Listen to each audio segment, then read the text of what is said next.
The sound of oak striking oak echoed through the cabin like a rifle shot.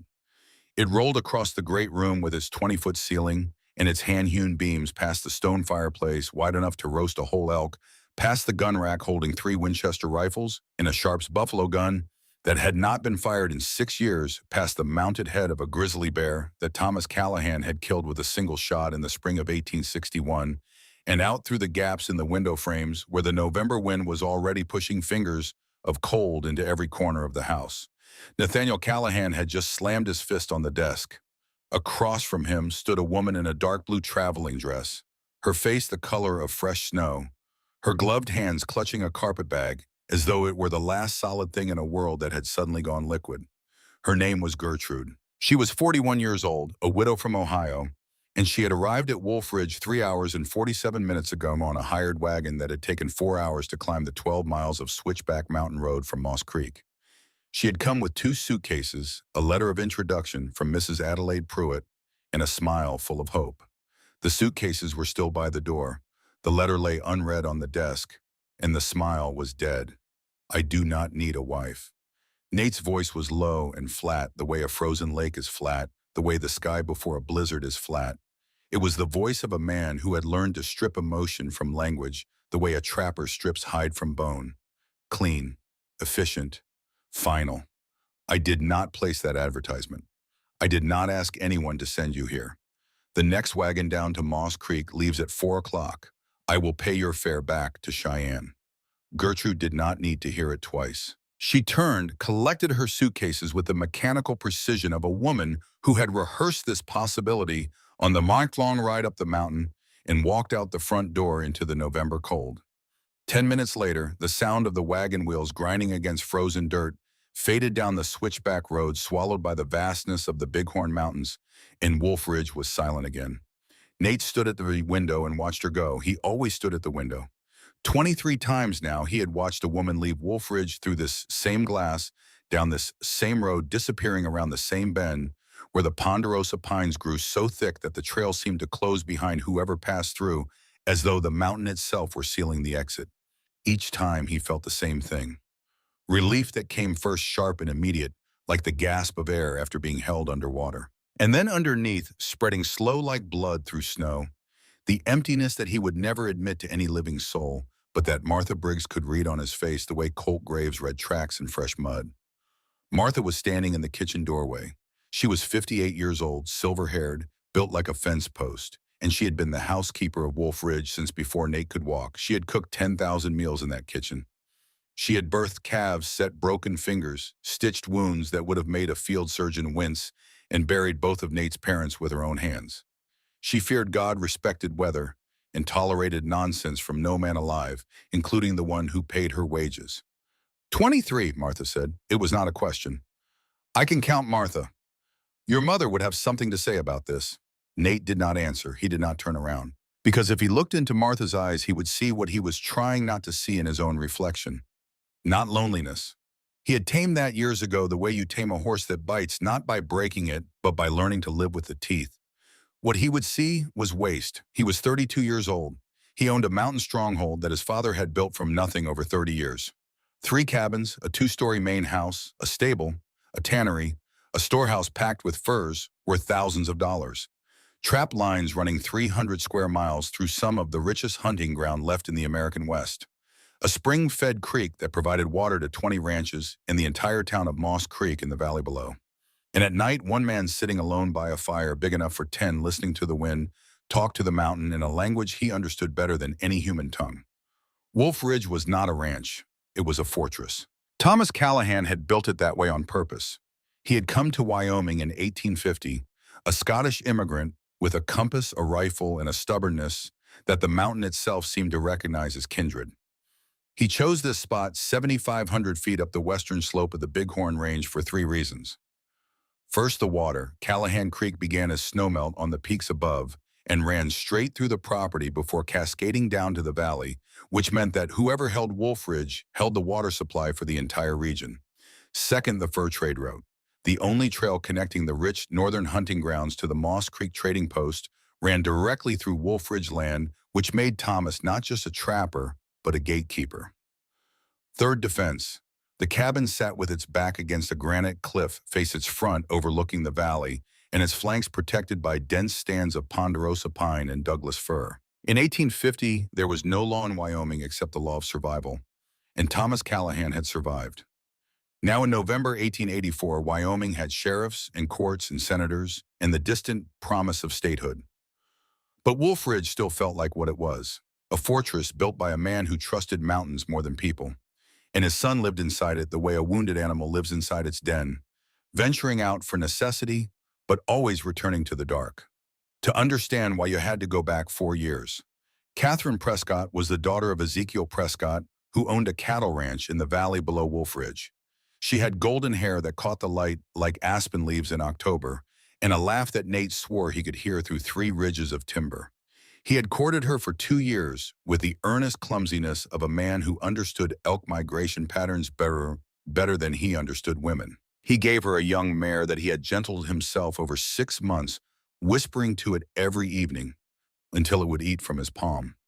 He read her Tennyson by the creek, though his poetry voice, according to Jesse McAllister, sounded less like a romantic and more like a bull elk with digestive troubles. And one night in March, under a sky so dense with stars that the Milky Way looked like a trail of spilled flour across God's kitchen floor, he knelt on the opposing ground and asked her to marry him, with the ring his mother had worn for 30 years. Catherine said yes. 3 weeks before the wedding, she vanished.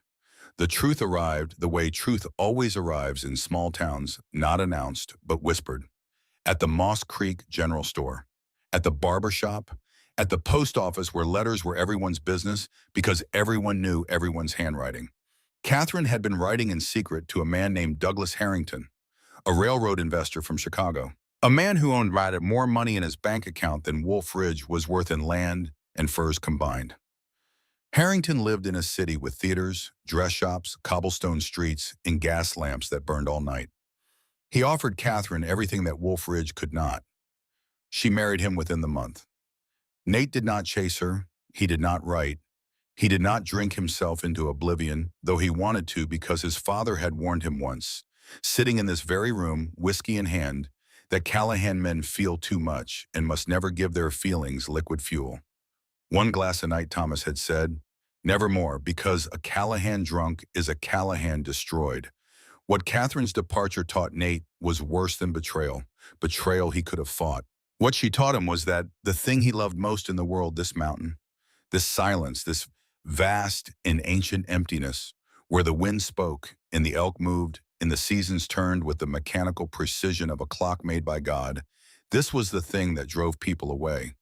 The isolation he found beautiful, she found unbearable. The silence he heard as music, she heard as suffocation. She did not leave because Nate was cruel. She left because Wyoming was wild, and Wolf Ridge was the wildest place in Wyoming, and Catherine Prescott wanted tame. That understanding broke something in Nate that he never repaired. Because if the thing you love is the reason you cannot be loved, then there is no solution. You cannot stop loving the mountain. And you cannot make the mountain into a city, so you build walls. You stop letting people in. And every woman who arrives at your door carrying hope and a smile becomes a threat because she carries the implicit promise that she will stay, and you know in your blood and your bones that she will not. 23 times Nate Callahan rejected before he could be rejected. Downstairs in the kitchen, warmed by a cast iron stove that Thomas Callahan had hauled up the mountain by mule, in 1856, 2 men were eating supper. Colton Graves sat at the far end of the table. He was 28 years old, lean as a rawhide whip with wheat-colored hair, eyes the color of a January creek, and a scar that ran from his left ear to his jawline in a clean diagonal that suggested a knife wielded with either great skill or great luck. When asked about the scar, Colt said 3 words, "Trouble in Abilene." He never elaborated. Colt had arrived at Wolf Ridge 7 years ago as a drifter. Before that, Missouri, Kansas, Texas, and 1 dark year in New Mexico that he did not discuss, a year that left him with the scar, a bone-deep self-loathing, and a determination to become something other than what he had been. What he had been in that year was a hired gun in a range war that killed 11 men, 3 of whom died looking at Colt's face as the last thing they would ever see. He carried that knowledge the way some men carry war wounds, invisibly, permanently, with a quiet pain that surfaced only in the small hours when sleep would not come. He found Nate Callahan in Wolf Ridge, and in Nate's quiet, principled stubbornness, Colt found a man worth following. They built a partnership without ever naming it, a trust forged not in conversation, but in shared labor in the 600 small acts of survival that mountain life demanded every day. Checking trap lines in waist-deep snow, breaking ice on the creek at dawn so the horses could drink, sitting up all night with a rifle across the knees when wolves circled the stock. Colt did not speak much. He did not need to. Nate understood silence and Colt understood loyalty, and between those two fluencies, they built something as solid as the granite cliff behind the cabin. At the other end of the table, Jesse McAllister was talking. Jesse was always talking. He was 25 years old, the youngest of the senior men at Wolf Ridge, and he was built the way a barrel is built, compact, solid, and impossible to tip over. He had curly red-brown hair, a gap-toothed grin that could light a room faster than a kerosene lamp, a permanently sunburned face regardless of season, and a habit of pushing his hat back on his head at an angle that Mrs. Adelaide Pruitt down in Moss Creek described as entirely too jaunty for a man of his station. Jesse came from a large Irish-American family in Montana, fifth of 8 children. His upbringing was loud, loving, and poor. He came to Wyoming at 21 chasing wages to send home to his mother, and he stayed because Wolf Ridge felt like family, a quieter, stranger family than the McAllisters, but family all the same. He worshipped Nate with the uncritical devotion of a younger brother and regarded Colt with a mixture of respect and affectionate exasperation, Colt's silence being a personal challenge that Jesse had been trying and failing to crack for 4 years.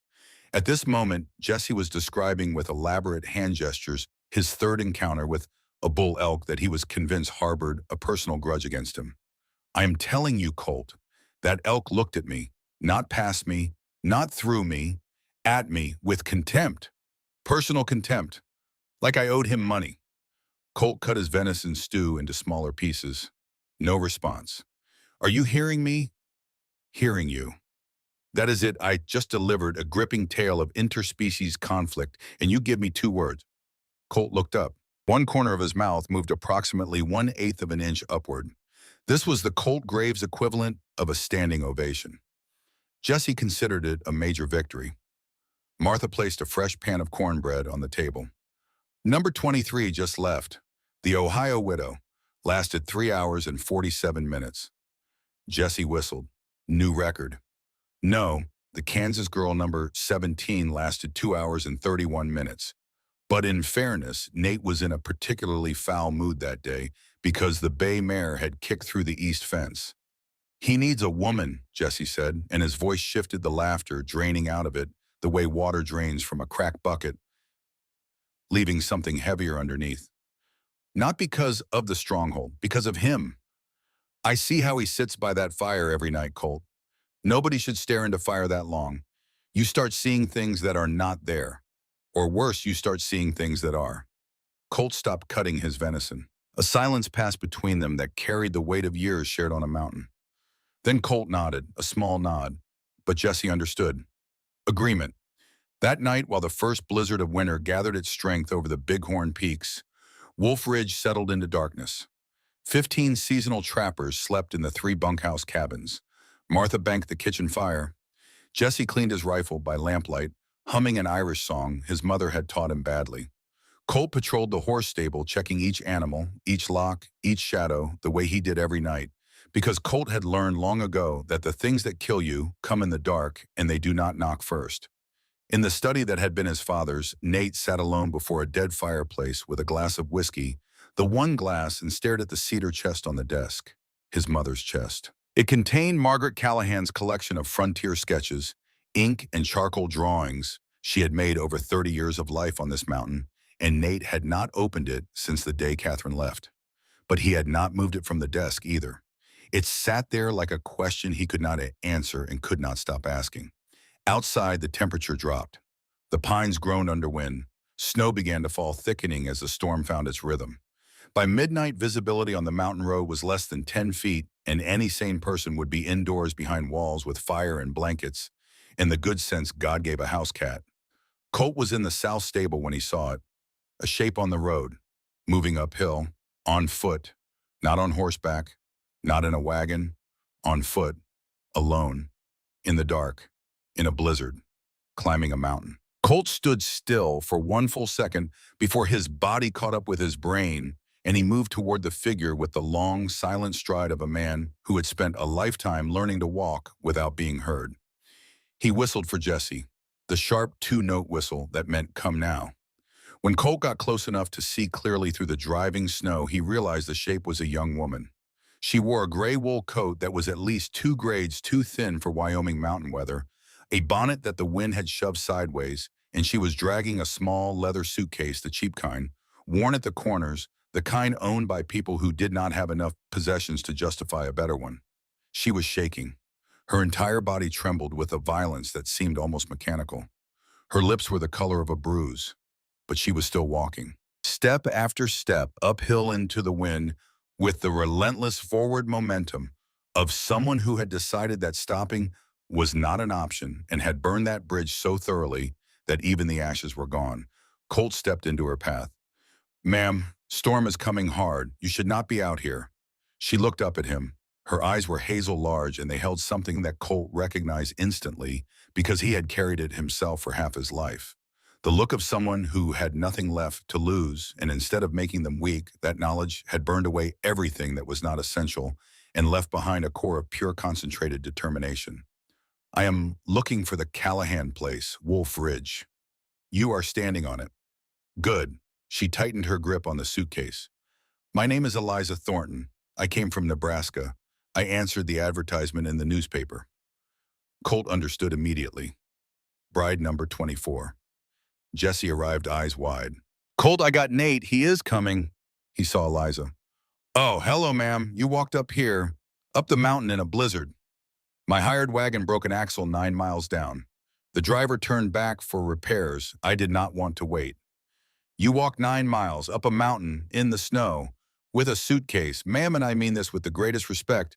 Are you out of your mind?" The corner of Eliza's mouth moved upward by a fraction. Not a smile, the ghost of one. "Possibly, but I have come too far to turn back." Nate appeared at the cabin door, leather coat thrown on unbuttoned dark hair wild in the wind. He saw Colt. He saw Jesse. He saw Eliza. And his jaw locked into the position that had become as instinctive as breathing. "No." One word, voice flat, gray eyes cold. "Mr. Callahan." Eliza's voice cut through his like a scalpel through gauze. Small but precise. She did not shout. She did not plead. "I walked 9 miles up a mountain in a blizzard. I cannot feel my toes. This suitcase contains everything I own in this world. You can send me away in the morning. But if you send me out tonight on this mountain road in this darkness, then you are not the man that advertisement described. You are just a killer." The word killer landed differently at 7,500 feet because the mountain road at night in a blizzard genuinely killed people. 3 men had died on that road in the last 10 years. Nate knew their names. Silence. Wind screamed around the eaves. Nate looked at her. Truly looked the way a man looks at something when he stops defending and starts seeing. She was small. The coat was too thin. The suitcase was cheap. No wedding ring. No jewelry. Shoes worn through at the soles. And her eyes did not contain the thing he had seen in the eyes of 23 women before her, that mixture of hope and calculation and romantic expectation that triggered every alarm in his fortress heart. Her eyes contained something else. The exhaustion of a person who had fought alone for too long and had finally reached a place that she prayed would be safe. Martha appeared behind Nate, looked over his shoulder, and spoke in a voice that permitted no discussion. "Bring the girl inside. Now, I will heat water." Nate stepped aside. He did not speak. He simply moved his body out of the doorway, and Eliza Thornton, 22 years old, never married, never kissed, carrying everything she owned in a battered suitcase, stepped across the threshold of the mountain fortress. Inside, Martha guided Eliza to the kitchen, wrapped a wool blanket around her shoulders, and placed before her a bowl of hot venison stew and a mug of tea. Eliza held the mug with both hands, and for the first time since entering the cabin, her shoulders dropped, an inch, maybe 2.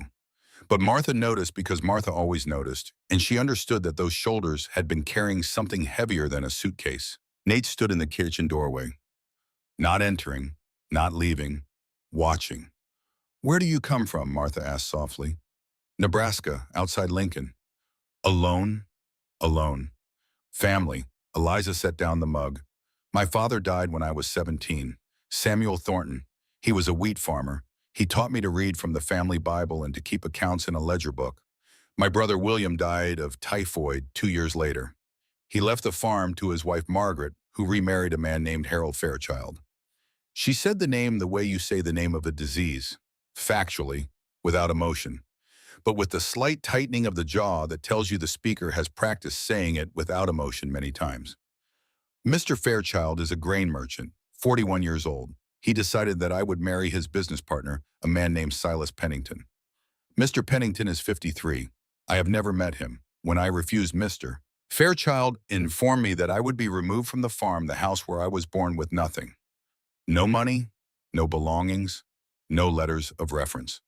She picked up the mug again, took a sip, and set it down with a precision that suggested she was controlling each movement. In 1884, Nebraska, an unmarried woman without family money or references has three choices: marriage to whoever will take her, domestic service if she can find it, or destitution. I chose a fourth option. I answered an advertisement in the Matrimonial Times. You came here to marry Nate, Martha said, not unkindly. No. Eliza looked up, and for the first time her eyes met Nate's across the room. Just two human beings tired looking at each other. I did not come here to marry Mr. Callahan. I came because I needed a place that was safe, far from Nebraska, far from Harold Fairchild. I can cook clean, keep ledger books, grow herbs for medicine, and do every kind of work that a homestead requires. I do not need Mr. Callahan to love me. I do not need him to marry me. I only need a place where no one decides my life for me. The fire in the stove crackled. Outside, the wind howled. And in the kitchen of Wolf Ridge, something shifted with the quiet, tectonic certainty of a glacier changing course. Because in 23 previous arrivals, every woman had come wanting Nate, wanting his money, his land, his name, his heart.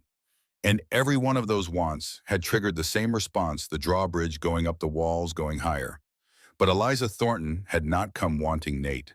She had come wanting safety.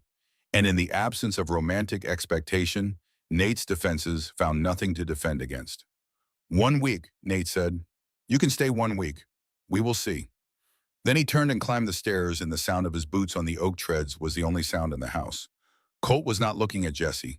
He was looking at Eliza, specifically at her left wrist where the blanket had slipped, revealing a small scar. Old, healed white.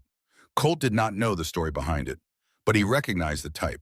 He had spent enough years among damaged people to know the difference between a scar earned in accident and a scar earned in captivity.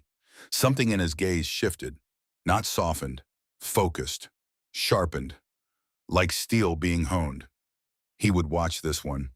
The days that followed were not easy. Nate treated Eliza like an uninvited guest, polite but distant. He avoided being in the same room.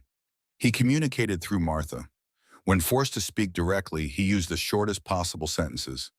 His hands, massive, calloused, and scarred, always found work when Eliza was nearby. Splitting wood, mending traps, anything to avoid sitting still with her presence. But Eliza was not like the 23 before her. She did not try to breach his walls. She simply worked. The first morning she was up before dawn in the kitchen, asking Martha what needed doing. The second day she had mastered the kitchen schedule and taken over breakfast preparation for the entire stronghold. The third day she discovered that Wolf Ridge's accounting ledgers were, in her precise word, a disaster of the first order, and asked permission to reorganize them. Nate agreed because the ledgers genuinely were a disaster. But the thing that truly changed everything happened on the fourth night. Eliza could not sleep. The blizzard had passed, but the wind remained, and the cabin groaned like a ship on rough seas. She came down to the kitchen to make tea and found Nate sitting at the table in the dark. The cedar chest was open before him. He was holding a sketch and looking at it with an expression she had never seen on his face. The hardness was gone. What lay beneath was something infinitely more vulnerable: grief and love, and the ache of holding something precious that belonged to someone who was gone. He did not hear her enter. When he looked up, his first reaction was to close the chest, fast, almost panicked. I am sorry, Eliza said, stepping back. I only wanted tea. Wait, he said it before he could stop himself. They were both surprised. My mother's drawings. She drew everything, the meadows, the mountains, the creeks. She said it was how she talked to the land. Eliza did not speak. She did not ask questions. She simply stood, and in her silence, Nate found the thing he had not found in 23 encounters. Space, room to speak without being judged, without being consoled. I have not opened this chest in 4 years. Not since Catherine left. Eliza sat down across from him and waited. Nate talked, not about everything, but enough. About Catherine, about the promise, about the morning he woke up and she was gone, about 23 brides, about the reason he sent them away, not hatred but fear. Why are you telling me this? Eliza asked when he stopped. Nate looked at her. Because you did not ask. In that answer, both of them understood something already putting down roots. The thing that connected them was not attraction. It was recognition. Two people betrayed by the people who should have protected them and who had built walls to survive. Loneliness, Eliza said softly. One word. And Nate looked at her as though she had read a page from a journal he had never written. The next morning, something shifted in the rhythm of Wolf Ridge. Nate began to stay in the room when Eliza was there. He began to sit down when she spoke instead of standing. He began rarely and briefly to answer questions with more than one word. Jesse noticed first. Nate spoke 3 complete sentences at supper last night. He reported to Colt with the breathless wonder of a man witnessing a miracle. 3. With subjects and predicates and everything. Colt said nothing, but he stopped whittling, which was his equivalent of dropping his jaw. On the 6th day, Jesse rode down to Moss Creek for mail and returned with a letter from Lincoln, Nebraska, signed Aunt Harold Fairchild. Harold claimed Eliza owed the Fairchild family $1,200 in room, board, and maintenance cuts. He demanded she return to Nebraska or face legal action. The letter ended with a sentence Nate read 3 times. Miss Thornton is the property of the Fairchild family until such time as the debt is settled in full. Property. Nate folded the letter. His jaw was set, but not in defense. This was anger. Fake debt, Colt said. 2 words, but delivered with absolute certainty. Obviously fake, Martha said. That is how Harold controlled her. If she stays, she obeys. If she leaves, he claims she owes money. Jesse was not smiling. He is coming here, is he not? Martha looked at the postmark. Letter was sent from Omaha. He is already on his way. That night, Nate made his decision.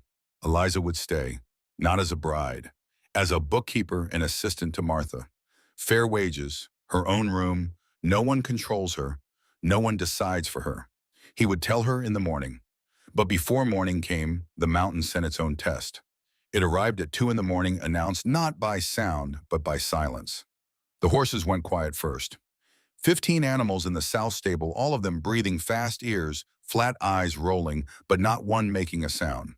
That silence woke Colt the way a gunshot would have woken anyone else. He was out of his bunk and moving before his conscious mind had caught up with his instincts, pulling on boots, grabbing his rifle, stepping into the frozen dark. He smelled it before he saw it. A thick, musky animal smell that cut through the clean cold of the mountain air like a blade through cloth. Bear. Not the distant, faded scent of a bear that had passed through hours ago. The immediate, overpowering smell of a large animal very close. And then he heard the growl. Low, deep. A vibration that came through the ground before it reached the air, the sound of a chest cavity, the size of a rain barrel pushing air through a throat thick with muscle and fury. Old Silver. Every trapper in the Bighorn Range knew the name. A grizzly bear 12 years old, 700 pounds with patches of silver fur scattered across a dark brown coat and a body covered in scars from 100 fights he had won. 3 men had died because of Old Silver in the last decade. The Shoshone called him the one who walks in shadow. Colt had seen him twice from a distance, and both times he had felt something he rarely felt. Respect braided together with fear. Old Silver had come to Wolf Ridge for the same reason any predator comes close to humans in winter. Hunger. The first storehouse, with its smell of tanned hides and animal fat, was a beacon. The horse stable full of warm, panicking animals was a feast. Colt fired his revolver once into the air. The sound cracked the silence like a whip. Inside the cabin, Jesse was out of bed and moving before the echo, dyed boots and coat and rifle, in a sequence so practiced it was almost mechanical. Nate was already at the door, Winchester in hand, scanning the tree line. Old Silver, Colt called from the stable. North tree line, moving toward the horses. Jesse, stay at the cabin, Nate ordered. Protect Eliza and Martha. Colt with me. Jesse started to protest. He always wanted to be where the danger was, but Nate's eyes stopped him. This was not a request. They should have been right. The bear should have circled the first storehouse, been driven off by gunfire, and vanished into the timber. That was what grizzlies did. They probed, they tested, they retreated when the cost outweighed the reward. But Old Silver did not circle the storehouse. The bear changed direction and came at the horse stable from the east side where the wall was weakest and where the panicked screaming of 15 horses created a sound that apparently overrode every calculation a 12-year-old grizzly had learned about avoiding men with guns. The east wall exploded inward with a crack of splintering timber, and 700 pounds of muscle and fury poured through the gap into a confined space full of rearing, kicking, hysterical animals. Jesse heard the wall break from inside the cabin. He did not think. He did not calculate. He simply moved because Jesse McAllister, underneath the jokes and the laughter and the stories about elk with personal grudges, was a man who could not bear the sound of animals in pain. He grabbed his rifle and ran toward the stable. He arrived at the same moment Old Silver finished tearing through the wall and turned in the enclosed space looking for the largest target. Jesse and the bear saw each other simultaneously. Jesse fired. The shot went wide because the stable was dark and full of dust and flying straw and horses screaming in every direction, and the bear was moving with a speed that nothing weighing 700 pounds should have been able to achieve. Old Silver swung one enormous forepaw, a casual, almost lazy motion, the way a man swats a fly, and the blow caught Jesse across the ribs and launched him backward into the stable wall. He hit the wood with a sound like a sack of grain dropped from a height and slid to the ground and did not move. Eliza heard everything from the cabin, the wall breaking, the horses screaming, the gunshot, the impact. She did not think either. She grabbed the kerosene lantern from the kitchen table, the one Martha kept burning all night because Martha believed that a house without light was a house without hope, and she ran. Martha shouted after her. Eliza did not stop. She reached the stable door and saw Jesse lying in the straw, blood on his forehead. Motionless and beyond him in the darkness, a pair of small eyes reflecting the lantern light with the dull, ancient intelligence of an animal that has learned to fear nothing. Old Silver was turning back toward Jesse. Eliza raised the lantern above her head. She filled her lungs, and she screamed, not a scream of fear, a scream of pure, concentrated, desperate fury, the scream of a woman who had walked 9 miles through a blizzard and survived Harold Fairchild and refused Silas Pennington and traveled 1,000 miles to find safety and would not watch someone die in front of her while she stood still. Then she threw the lantern. It arced through the dark stable, trailing a tail of kerosene like a comet, and shattered against the ground 3 feet from the bear's head. The kerosene ignited. A bloom of orange flame erupted across the damp straw, not enough to spread. The straw was too wet from snow, tracked in by boots, but enough to fill the enclosed space with sudden, blinding, unexpected light and heat. Old Silver stopped.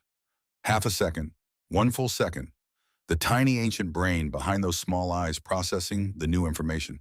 Fire noise, a creature standing upright and screaming and recalculating. That second was enough. 2 rifle shots cracked in rapid succession from the east. Nate and Colt arriving at a dead run, firing not to kill, but to drive, because killing a grizzly inside a stable full of panicking horses would create a catastrophe worse than the one they were trying to prevent. The bullets punched through the back wall behind the bear. Old Silver roared a sound that vibrated the walls and loosened dust from the rafters, and then turned and smashed through the broken east wall and vanished into the blizzard and the dark timber beyond. The bear was gone. Jesse was not. He was alive. Broken ribs, a deep gash across his left shoulder where the claws had caught him, and a concussion that left his eyes unfocused and his speech slurred. But alive, because Eliza Thornton, 22 years old from a wheat farm in Nebraska, had stood between him and 700 pounds of grizzly with nothing but a kerosene lantern and a refusal to be helpless. Eliza knelt beside him in the straw. Her hands were shaking. Her whole body was shaking. But her voice was steady as she examined the wound, probing the ribs with fingers that knew what they were feeling, because her father had taught her field medicine the same way he taught her everything else, practically thoroughly without sentiment. "2 ribs broken, maybe 3, she said to Martha, who had arrived with blankets and hot water. "The shoulder wound is deep but clean. No organs. He needs binding a poultice for the gash and whiskey for the pain." "We use whiskey for everything on this mountain," Martha said, already tearing cloth for bandages. Nate stood in the stable doorway, rifle still in hand, snow melting on his shoulders. He watched Eliza work, her hands moving with the quick, certain efficiency of someone who had done this before, not with bear wounds specifically, but with the general principle of broken bodies and the urgent need to make them less broken. She had not hesitated. She had not frozen. She had picked up a lantern and run toward a grizzly bear. Something shifted in Nate's expression. Not warmth, not yet, but the ground on which warmth might someday grow. A crack in the permafrost. When Jesse was stable, bandaged, dosed with whiskey, and installed in his bunk with strict orders from Martha not to move for 3 days, Nate found Eliza in the kitchen. She was washing Jesse's blood from her hands. Her fingers trembled under the water. "You saved him," Nate said. "I threw a lantern. You and Colt saved him. You gave us the second we needed. Without that—" He did not finish. He did not need to. "Are you going to send me away in the morning?" Eliza asked. And the question in this context, after what she had done, carried more weight than either of them expected. "No," Nate said. "Not in the morning, not ever." The word ever hung in the kitchen air between them, heavier than either of them intended, larger than the simple promise of employment it was meant to convey. Nate heard it. Eliza heard it. Neither mentioned it, but Martha, listening from the hallway, heard it too, and permitted herself a small, knowing smile. The morning of the 7th day, Eliza came down with her suitcase packed because she had lived long enough with rejection to always prepare for it. Nate stood at the kitchen table. Colt leaned against the back door. Jesse, against Martha's orders, had limped downstairs, one arm pressed against his bound ribs, because Jesse McAllister would rather be in pain among his people than comfortable alone. "Sit down, Miss Thornton," Nate said. Eliza sat, suitcase at her feet. "I have a proposal. You stay at Wolf Ridge, not as a bride, as a bookkeeper and assistant to Martha. Fair wages, your own room. No one controls you. No one decides for you." "Why?" "Because my ledgers are a disaster. And because—" He stopped, jaw tightened, then released. "And because no one should be called property." Eliza inhaled. She understood. Nate had read Harold's letter, and he had chosen a side. "Yes, I agree." Jesse, from his chair, managed a grin despite the pain. Colt nodded the nod of a gatekeeper admitting someone through the gate. Martha turned back to the stove, and if anyone had looked closely, they would have seen her wiping her eyes with the corner of her apron. And somewhere on the road from Cheyenne, getting closer with every mile, a man in an expensive wool coat sat in a hired coach with a leather briefcase full of documents and the smile of a person who believed that paper was stronger than stone. Harold Fairchild was coming, and he was not coming alone. 2 weeks after the night Eliza Thornton arrived at Wolf Ridge, the stronghold was a different place, not in its bones. The granite cliff still rose behind the cabin. The pines still creaked in the wind. The creek still ran its course down the slope. But something in the air had changed the way air changes when a window opens. Not warmer, not cooler, but moving, alive. Eliza had become part of the rhythm. Morning she rose before dawn, descending to the kitchen while the sky was still gunmetal, and took her place beside Martha at the stove.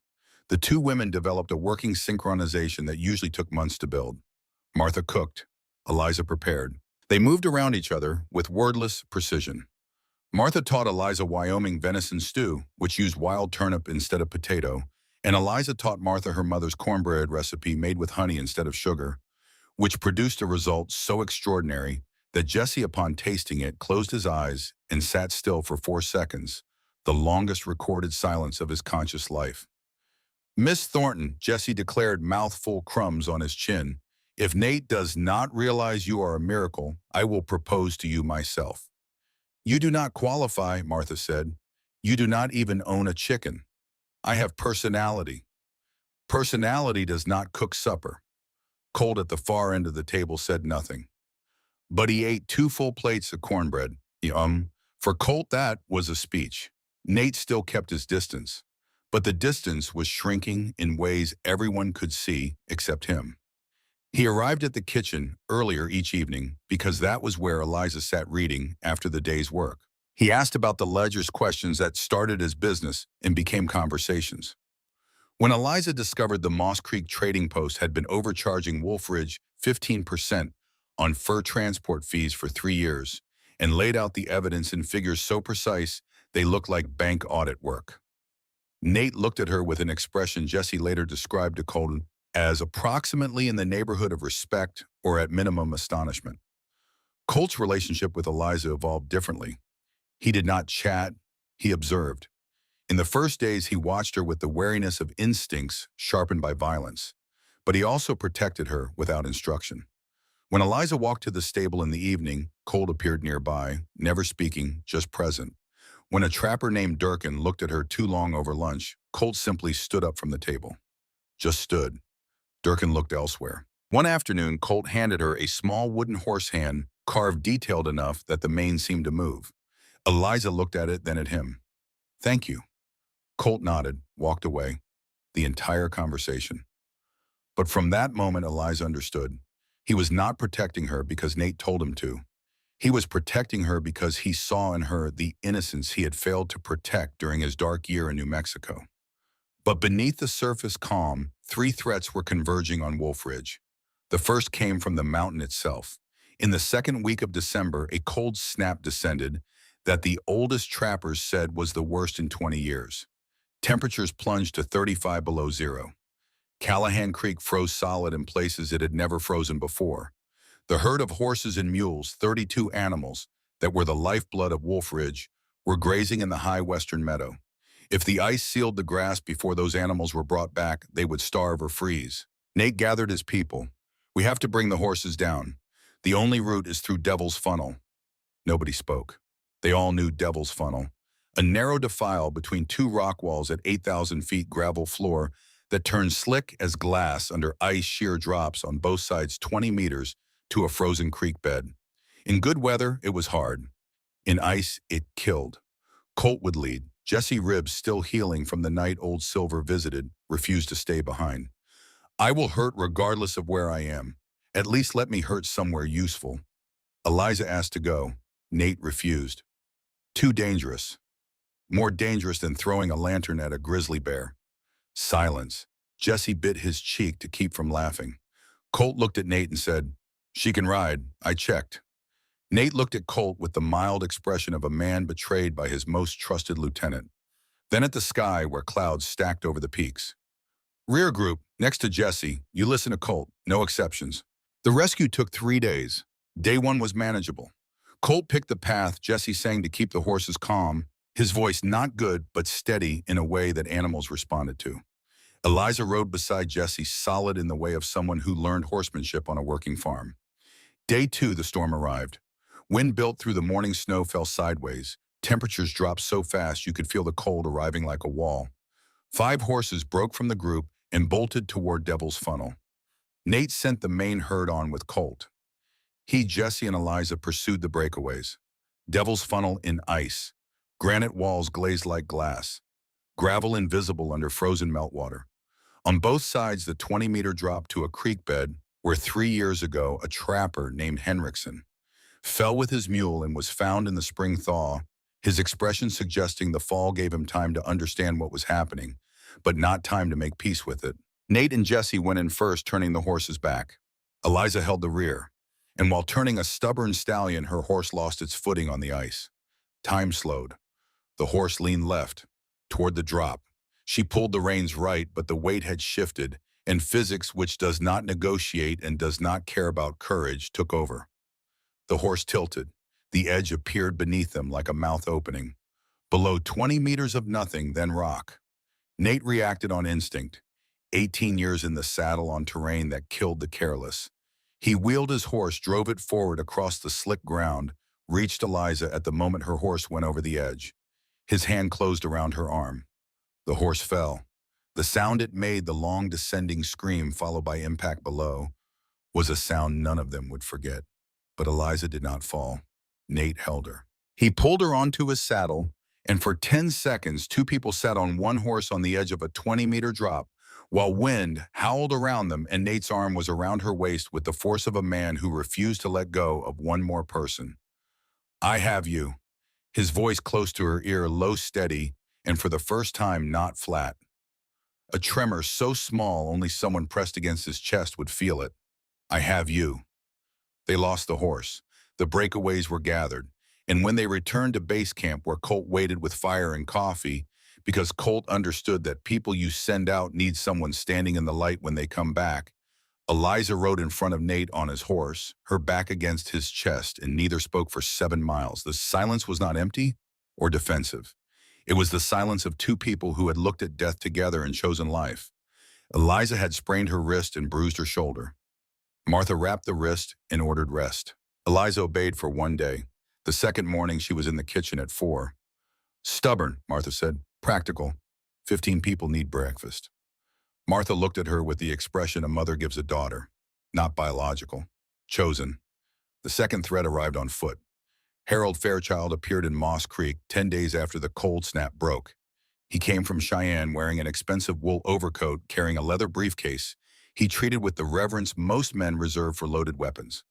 Harold was not the kind of villain stories prepare you for. He did not raise his voice or make threats of violence.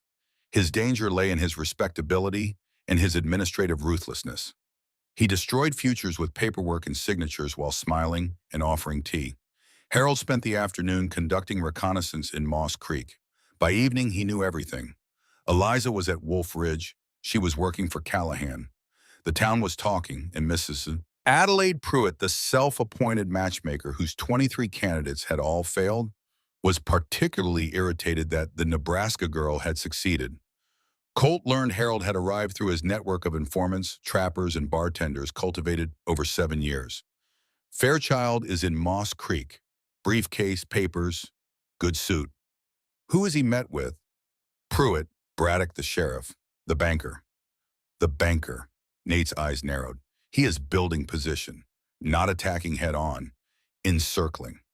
Nate told Eliza that evening with everyone present because he understood this was a family matter. Eliza's reaction was not fear. Her hands tightened under the table for a moment, but her voice was controlled with the precision of someone who had endured too long and finally found a place safe enough to be angry. The debt is fabricated. Harold never spent a cent on me. I worked without wages for 2 years. If anyone owes anyone, he owes me. Evidence? I have a ledger book, a copy of the farm's accounts I made before I left. Nowhere in those records does any debt appear with my name. Nate looked at her. For the first time in those gray eyes, something unmistakable appeared. Admiration. She fought with ledger books instead of tears, and for a man who respected competence the way other men respected beauty, that distinction mattered. But Harold was not the only predator circling. Senator Harlan Whitmore was 55 years old and the most powerful man in the Wyoming Territory. Tall, thin, silver-haired, with eyes sharp enough to cut paper and a smile that Colt once described as the smile a snake wears before it strikes. But Whitmore was not a simple villain. Born poor in Pennsylvania, son of a coal miner, killed in a mine collapse when Harlan was 13, everything Whitmore did was driven by the terror of returning to where he started. 10 years earlier, he had owned a small homestead and lost it when a larger landowner diverted the water supply during drought. That experience shaped his philosophy entirely. Control or be controlled. Own the water or die of thirst. The bitter irony was that the thing done to him was now the thing he was doing to others. Whitmore wanted Wolf Ridge for the creek, the fur trade route, and the strategic position. He had offered to buy. Nate refused. Partnership. Refused. Shared water rights. Refused. Thomas Callahan had refused before him. Whitmore began quietly, an inspection team to review land and water records. Then he pressured the Moss Creek Bank to freeze Wolf Ridge's credit lines.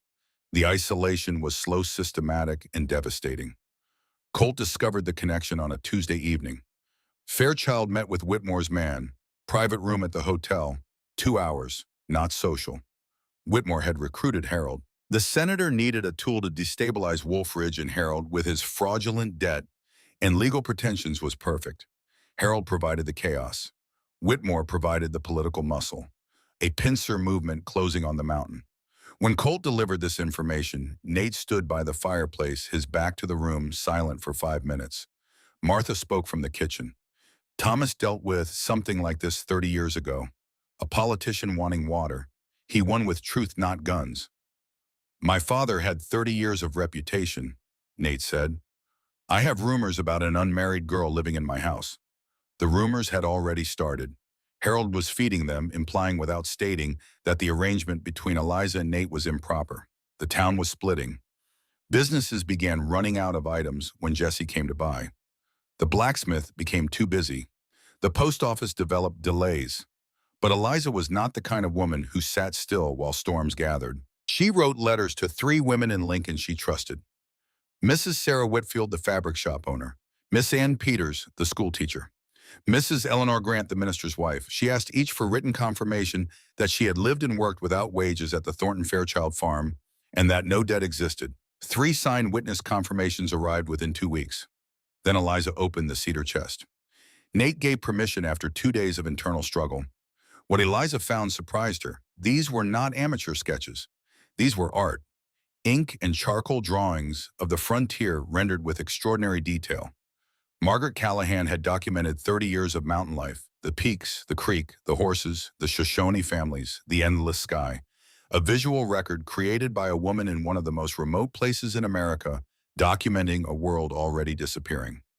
Mr. Callahan, your mother's drawings are worth considerably more than you know. There is a gallery in Cheyenne.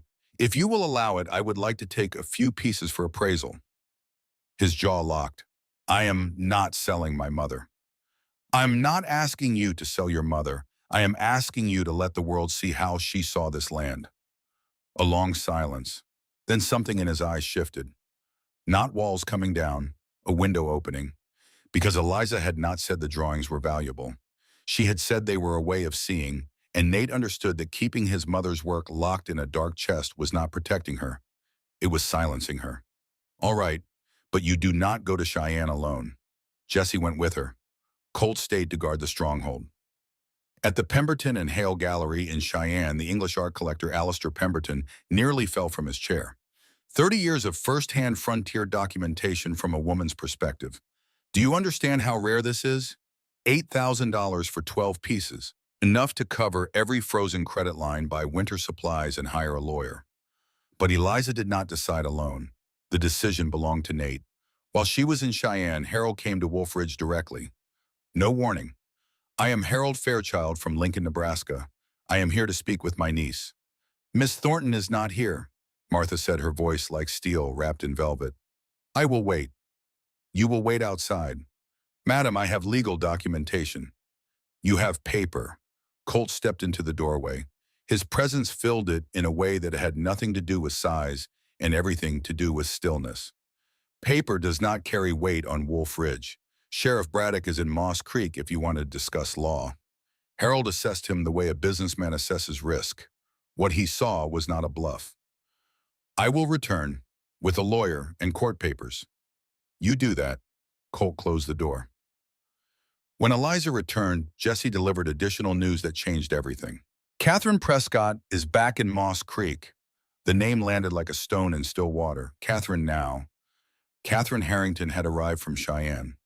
30 years old, still beautiful, but differently sharper, more tired. Douglas Harrington had gone bankrupt and vanished. She came for shelter and for Nate. Nate met her at the Moss Creek Cafe. Colt waited outside, leaning against a post watching the street.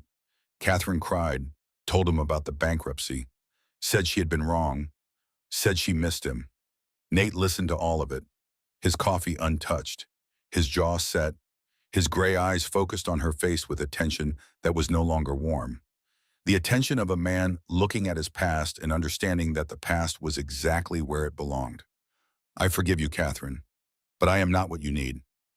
Is there someone else? He did not answer immediately. In the silence, he realized the answer was yes, not a declaration, but yes. A presence, hazel eyes, a girl who had walked up a mountain, not because of him, but because of herself. And it was exactly that, the not needing him, that had allowed him to begin needing her. Yes, Catherine gave him one more thing before they parted. On the train, she had sat beside a talkative man named Fairchild, who mentioned a senator's name. That was when all the pieces locked together. Whitmore had recruited Harold. The senator needed chaos around Wolf Ridge. Harold was the tool. Nate called a meeting, everyone at the table. For the first time, he said we instead of I. Whitmore wants Wolf Ridge. Harold wants Eliza. They have joined forces. We have two enemies and one objective. Keep this place. Keep Eliza safe. Eliza confronted Harold in Moss Creek alone in public at the cafe. She placed the confirmations and ledger on the table. This is the truth, Mr. Fairchild. You have no debt. You have two choices. Leave quietly or I take everything to the newspapers, including the real reason you wanted me back. You wanted to trade me to Pennington for the grain contract. I have your letter to him. You wrote the girl will comply after the wedding. They always comply. Harold did not smile. He left Moss Creek 3 days later, 4 in the morning. No announcement. First enemy defeated by a ledger book and a woman who refused to comply. But Whitmore remained, and Whitmore did not fear truth. He had spent 30 years building his own version of it. Through his lawyer, Whitmore delivered an ultimatum. 48 hours, sell the water rights at 10 cents on the dollar or face a formal investigation that would tie Wolf Ridge in litigation for years under temporary custodial management, which meant Whitmore. The clock began. Part 2 ends in the kitchen at night. Nate at the window, Eliza beside him, shoulders close but not touching. 3 inches between them that both were aware of with an intensity that made the air between them feel solid. I do not want to lose this place, Nate said. You will not. You cannot promise that. No, but I can promise you are not fighting alone. Not anymore. He looked at her. Gray eyes met Hazel. Between them, something shifted. Not a declaration, not a kiss. An acknowledgement silent and certain that they had become important to each other in a way neither had planned. Outside, the wind moved across the mountain, and somewhere in it, you could hear the beginning of the end. Not of Wolf Ridge, of the walls, of the fear, of the loneliness. 48 hours. The clock was running. Nate called the final meeting in the kitchen. Martha's kitchen. The warmest room, the room where bread was baked and wounds were dressed and coffee was poured at 4 in the morning. Martha had said once that every important thing in the history of the human family has happened at a kitchen table. Nate had not believed her then. He believed her now. 5 people around the table. Nate at the head, Colt at the far end, arms crossed, scanning the room the way he scanned tree lines. Jesse to the left, his hat on the table, his usual grin, absent replaced by an expression that looked wrong on a face designed for the exclusive purpose of smiling. Martha to the right, straight-backed, radiating calm authority. And Eliza between Jesse and Martha, in a chair nobody assigned, but everyone recognized as correct. 24 hours before the deadline, Nate said. Whitmore wants the water rights. If I do not sign, he triggers years of litigation and territorial management, which means Whitmore runs Wolf Ridge without owning it. Or I sign and lose the water forever.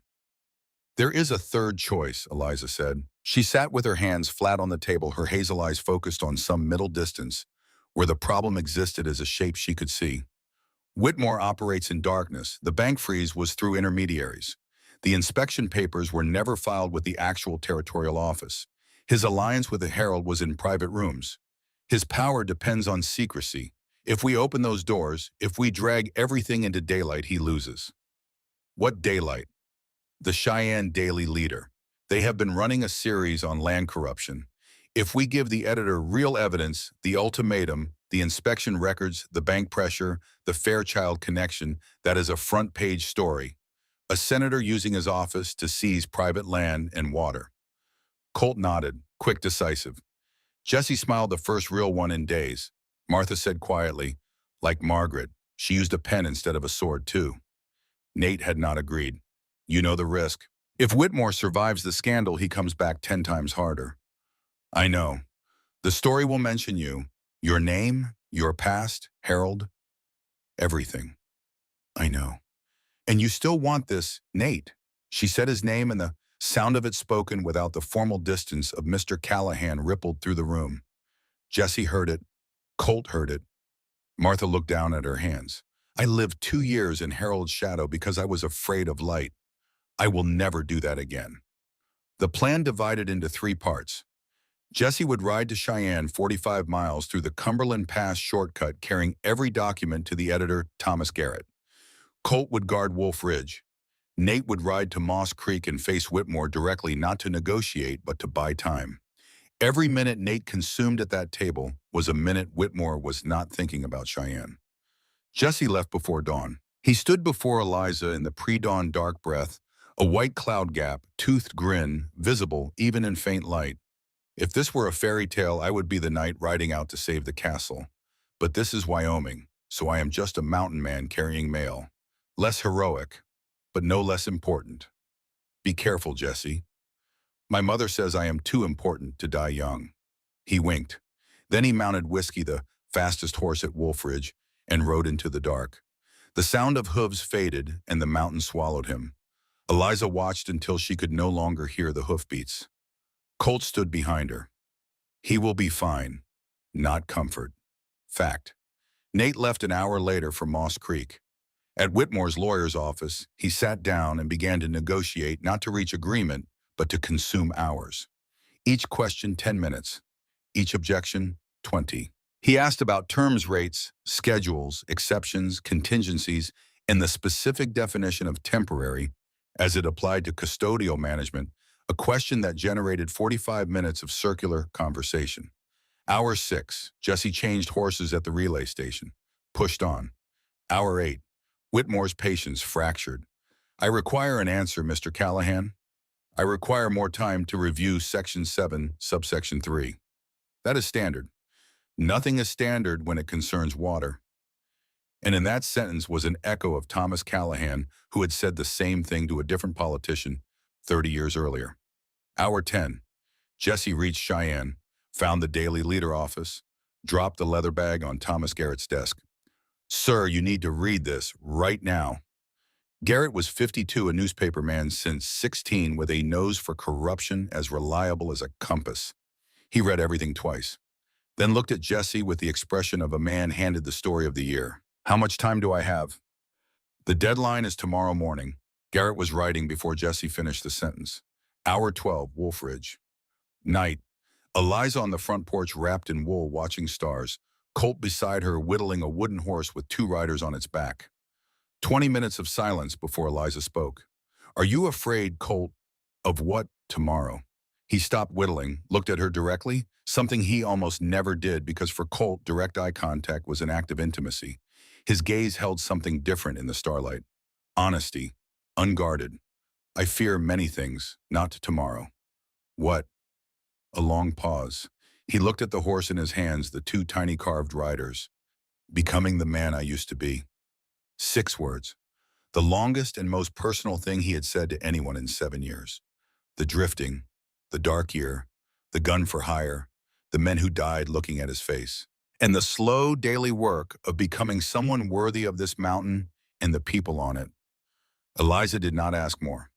You will never be that man again. Not here. Colt looked at her, nodded. Between 2 people who had both walked through darkness, that nod carried the weight of an oath. Hour 20. Nate returned exhausted but undefeated. He had bought 20 hours. Whitmore, when Nate put on his hat and left, had lost the confident smile. In its place was the first hairline crack in a dam. Do you sign or not, Callahan? I need more time. You do not have more time. I have enough. Nate climbed the last switchback in moonlight. Eliza was on the porch, not inside. On the porch in the cold where she had stood 3 weeks ago with a battered suitcase. But this time she was not shaking.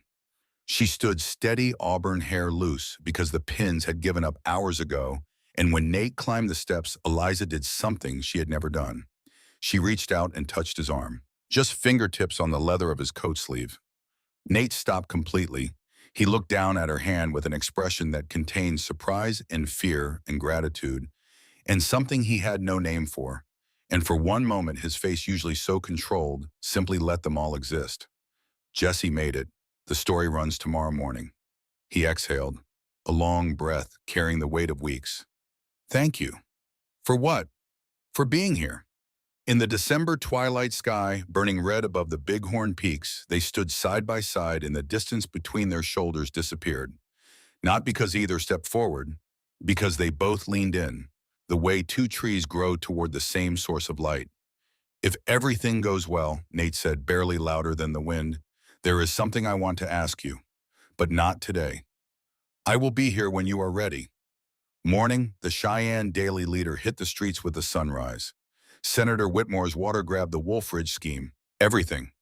The ultimatum, the fraudulent inspection team, the bank intimidation, the Fairchild Alliance. Garrett described Harold as a Nebraska grain merchant currently facing fraud allegations in his home state, a detail Garrett verified independently. The story described Wolfridge as the legacy of Thomas Callahan, who had managed the water fairly for 30 years. And it mentioned Eliza, not as a mail-order bride, as the woman who provided the crucial evidence, the ledger keeper who used truth to dismantle lies.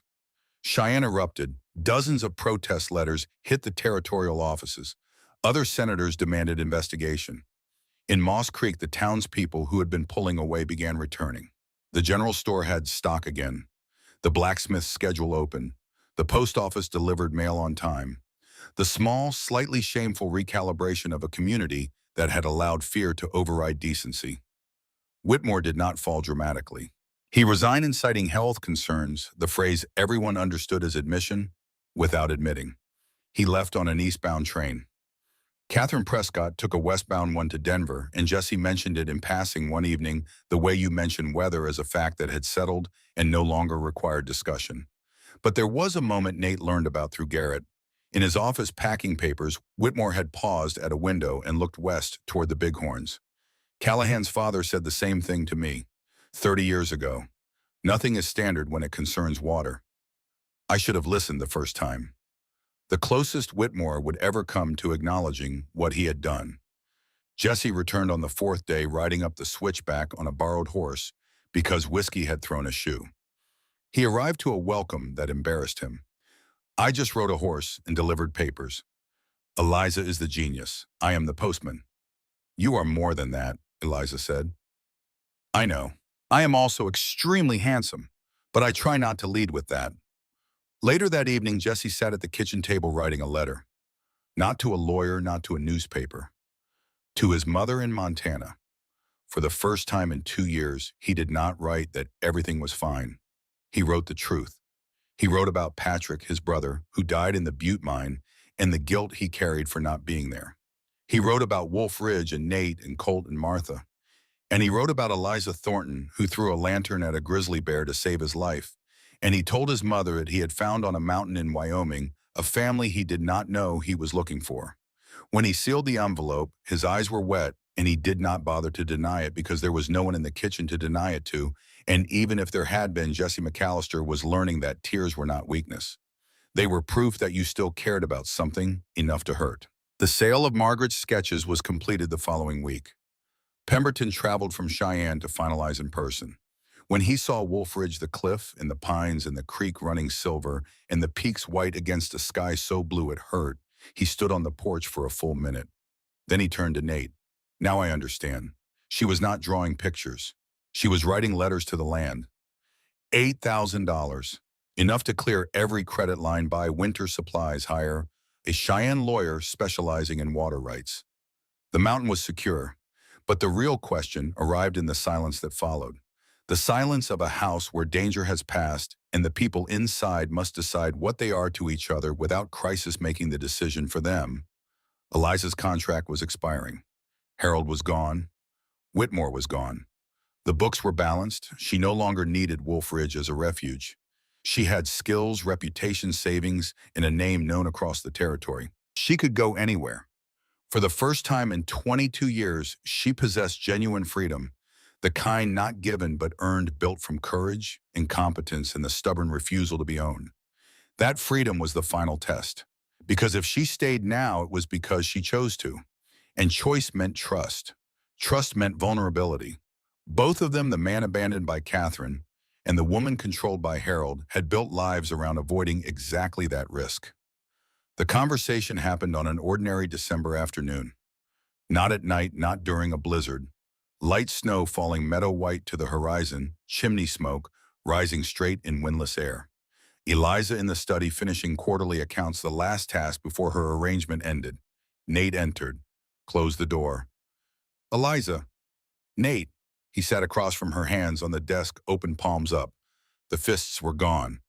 Your contract expires this week. You are free to go. Harold is gone. Whitmore is finished. You have money, skills, reputation. Anywhere. Anything. I know. So I need to ask, and whatever your answer, I will respect it. Do you want to stay, not for safety, not for work? Because I want you here. In a way I have not wanted anyone since Catherine left. And the wanting scares me more than blizzards or bears or senators. But I am more scared of what happens if I do not say it. Silence in the study. Snow outside the window. And Eliza Thornton, 22 years old, who had never been kissed, who had walked up a mountain in a storm because she had nowhere else to go, and found at the top not just shelter, but a man whose hands shook. When he opened his heart, understood that what he was doing now was braver than anything he had ever done on the mountain. Those things risked his body. This risked his soul. Nate, I walked 9 miles up a mountain in a blizzard to get here. How many more storms do you think it would take to drive me away? He smiled. For the first time in 4 years. 2 corners of a mouth rising and gray eyes finally allowing something warm to enter, like the first light of spring on a slope buried in snow. You are sure I am sure. Because I am terrible at feelings. I know. I will make you crazy. Probably, but you will also keep me warm through Wyoming winters, and that is enough. Nate stood, came around the desk, stood before her closer than he had ever been. He extended his hand, not a fist, not a grab, an open palm facing up the way you offer your hand to a horse you have been gentling for months. An invitation, not a command. Liza placed her hand in his, small and large, calloused against calloused. 2 hands that had worked and ached and survived meeting in the space between a desk and a window through which the Bighorn Mountains were visible in their eternal patient beauty. When their fingers closed, both understood. This was not an ending. This was a beginning. The wedding took place 2 weeks later. Small, simple.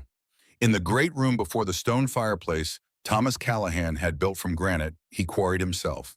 The minister from Moss Creek officiated, a thin man with kind eyes, who said afterward he had never seen a groom look simultaneously so terrified and so certain. Martha stood beside Eliza, not as a bridesmaid, as the mother she had never had. She wore her best-dressed silver hair pinned with a tortoiseshell comb that had belonged to Margaret Callahan and that Martha had kept for exactly this occasion. Colt stood beside Nate, silent, steady.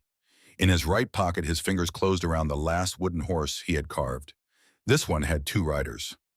Jesse was the best man and the only person who cried a fact he denied vigorously. It was dust. This cabin has an extraordinary amount of dust. In December, indoors, I am committed to this explanation. Nate spoke his vows, short because he was Nate, but short not from coldness. Each word selected with the same care he used to choose a trail through dangerous terrain. I am not good with words. I am good at being here. And I will be here with you every day, every season, every storm. That is my promise. Eliza spoke hers. I came to this place carrying nothing but a suitcase and my fear. You gave me a roof, and then, though you did not mean to, you gave me a reason to call it home. I promise to keep the books straight, the kitchen warm, and your heart safe. And if anyone ever says you are lonely, I will remind them you were never lonely. You were just waiting. Martha wiped her eyes. Jesse wept and denied it. Colt did not cry. But when Nate and Eliza kissed gently, briefly, with December sunset pouring through the window and lighting them in gold, Colt took the wooden horse with 2 riders from his pocket and placed it on the fireplace mantel next to the photograph of Thomas and Margaret Callahan. That night, the door closed softly. When morning came, everything had changed. Not because of what happened behind that door which belonged to them alone, but because they woke in the same place, looked through the same window at the same mountain, and knew this was the first morning of the rest of their lives. The final scene is not a climax. It is a breakfast. Morning after the wedding. The kitchen. Martha at the stove, Eliza beside her, the two women moving with seamless coordination. Sunlight through the window made patterns on the oak table, and the coffee pot sent steam curling toward the ceiling, and the stove threw warmth into the corners of the room, and it felt for the first time in years like a room that had enough people in it. Jesse came through the door, hat crooked, grin blazing. "Good morning, Mr. and Mrs. Callahan. The bull elk with the personal grudge has returned to the western meadow. I am beginning to think he is actually in love with me." "The cow elk next to him calved this morning, Jesse," Martha said. "That makes more sense." Colt entered, silent, sat at the far end of the table, began eating. Pinned to his coat was a small wildflower, the kind that pushes through early winter snow, stubborn and unlikely and alive. Nobody commented, but Martha saw it and smiled. Nate entered last. He stood in the kitchen doorway, the same doorway where 3 weeks ago he had stood watching Eliza with the wariness of a man who had built his life around preventing this exact moment. He looked at Jesse talking, at Colt eating, at Martha and Eliza working side by side, at the steam rising and the light coming through the window and the fire burning in the stove his father had hauled up this mountain by mule. And he understood. What Wolf Ridge had been missing was not a wife. It was completeness. The feeling that every chair had someone sitting in it, that every empty space had been filled, that the fortress his father built had finally come to contain the thing it was always meant to contain. "Good morning, Mr. Callahan," Eliza said with a smile that 3 weeks ago had been a ghost and was now real. "Good morning, Mrs. Callahan." Jesse looked between them, then turned to Colt. "Do you notice anything different about the boss today?" Colt looked up, looked at Nate, looked at Eliza, and then in a moment Jesse swore he would tell his grandchildren about Colt's smile. A real smile. Both sides. Full and genuine. And so unexpected Jesse dropped his fork. "Yes," Colt said, "he is here." And that sentence spoken by the quietest man in Wyoming said everything that needed to be said. Nate Callahan, 32 years old mountain man, a man who had rejected 23 brides because he was terrified of being abandoned, was finally here. Not in the room, in his life. Present. Arrived home. Outside snow fell on Wolf Ridge. Wind moved through the pines. Callahan Creek ran its course down the slope carrying water to the valley below, where it would nourish 20 farms in one small town, and a future none of them could see yet, but all of them would shape. The Bighorn Peak stood white against blue sky, indifferent to human joy and sorrow, as mountains are, but present as mountains always are, bearing witness. And in the kitchen of the fortress that Thomas Callahan built with his bare hands on a ridge above the world, 5 people sat around a table and ate breakfast. 3 mountain men, a housekeeper, and a girl from Nebraska who had walked up a mountain in a blizzard carrying everything she owned in one hand and her courage in the other. That is how Wolf Ridge was saved. Not with guns, not with money, with a ledger book and a newspaper and a carved wooden horse and a girl who walked uphill into a storm.